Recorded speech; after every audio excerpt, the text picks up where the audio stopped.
Mark P. Otten back with you.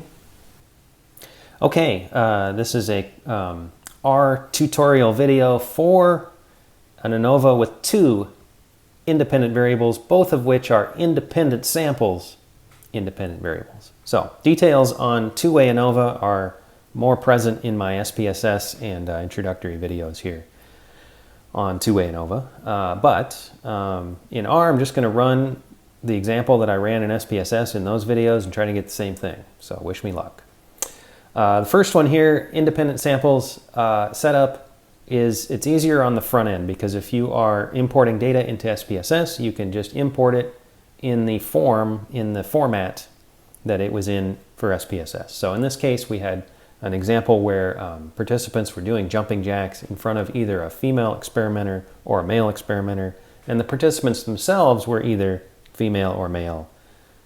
Therefore, there could be hypotheses about when participants were more comfortable doing jumping jacks in front of which experimenter and all that. Details in the other video. But for this example here, you can, like I said, just import the data straight in. So in this case, we've got participant gender in the first column, 1 for female and 2 for male. I did not label them here, but that's what they are. And then experimenter gender in the second column, same thing, 1 for female, 2 for male. And then the number of jumping jacks that the participant performed, that is the dependent variable, and that is located there in the third column. So just take the data straight over from SPSS in this form. Check your labels, maybe check them while they're in SPSS, make sure they're good over there, bring it into R, and it's going to be okay. So it's going to be okay. Here we are with some R code.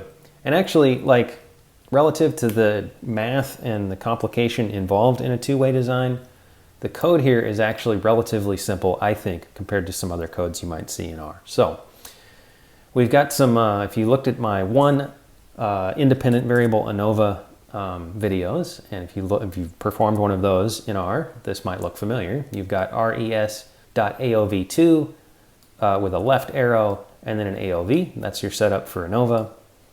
Particularly ANOVA with one independent sample, now two independent samples. So then from there you got jumps. Jumps is your DV. The DV appears first. Then there's this tilde, which is the capital backwards apostrophe on your keyboard next to the number to the left of the number 1. That's your tilde. And then your two independent variables with a star in between. So in this case, participant, that's the first independent variable. Experimenter is the second independent variable. And then in between is, I call it a star, it's an asterisk, capital 8 on your keyboard.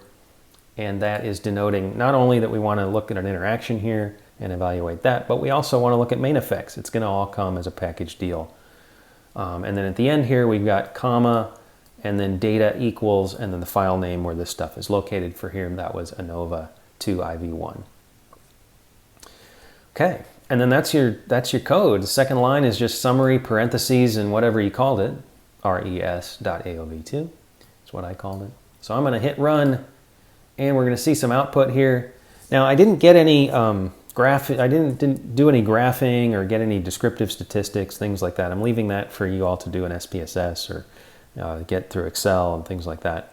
But I've given you the tools here so that you can see an ANOVA and let's get the p-values. The key is you're getting p-values here. And so if you look, and you've got sums of squares as well. If you look, let's say the participant row, at the top there you've got a sum of squares of 300, mean square of 300, f value 11.88, and a p-value of 0.0087, significant less than 0.05. Therefore, yes, we do have a significant main effect of participant gender. Same thing for experimenter gender. If you go to row 2, same numbers, 300, 11.88 for the f value, 0.0087 for the p-value. So we have significant main effects here for both experimenter gender and participant gender.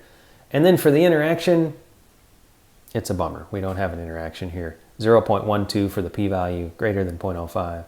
Sum of squares 75, mean square 75. Okay, so you've now run a two-way ANOVA if you've done this yourself for your homework. You've now run a two-way ANOVA in R. You've gotten the basic results There's more out there. R can do more with this, but meh, let's just start with this.